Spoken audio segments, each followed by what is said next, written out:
हम दोस्तों को गोशी व्लॉग में फिर से एक बार खुश आमदीद। वापसी पर जाते हुए टाउनशिप आइस पैक में हमने आइसक्रीम खाने का प्रोग्राम बना लिया। तमाम दोस्तों ने आइसक्रीम अपनी मर्ज़ी से ऑर्डर की, लेकिन यासीन साहब ने कुछ स्पेशल ही कप ऑर्डर किया था, जिसकी वजह से तमाम लोग यासीन साहब से ले रहे थे। बाद में जब एहसान वसीर है तो उसने भी अपनी मर्ज़ी से, और वाजिद और कारी साहब ने भी अपनी मर्ज़ी से, लेकिन वाजिद साहब को गुस्सा लग रहा था क्योंकि उसकी वीडियो ज़्यादा ही कुछ बन रही थी।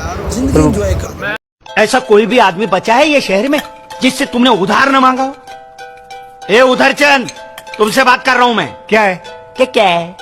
अब ये आइसक्रीम हमें वाजिद साहब की तरफ से ऑफ़र की गई थी, लेकिन किसी भी दोस्त ने इसको इनकार नहीं किया और सब लोग ही एग्री हो गए कि हम आइसक्रीम खाएंगे, क्योंकि वाजिद साहब ने उनको लालच दिया था कि इधर 10 मिनट टाउनशिप में गाड़ी खड़ी कर दी और मैंने कुछ चीज़ें लेनी हैं।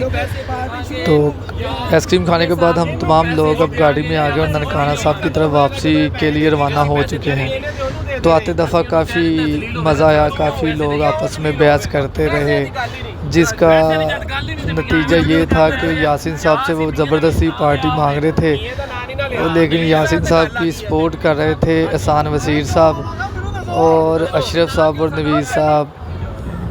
काफ़ी इंसिस्ट कर रहे थे कि यासीन साहब इस संडे को हमें ना अपने मोरकुंडा बुलाएं, लेकिन यासीन साहब ने एंड तक अपना केस एहसान वसीर साहब को दिए रखा कि एहसान वसीर ने यही कहा कि अब हम किसी को कोई पार्टी नहीं देंगे और ना ही किसी से कोई पार्टी लेंगे।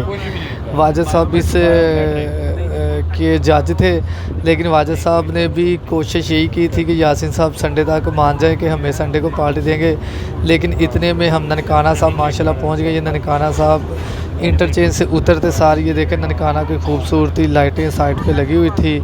और आज का ट्रिप हमारा लाल किला में बहुत अच्छा रहा।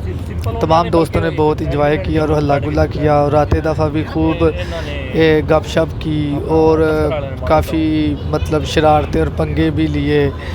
तो बातों बातों में हम ननकाना साहब पहुँच गए। ओके, अल्लाह हाफ़िज़।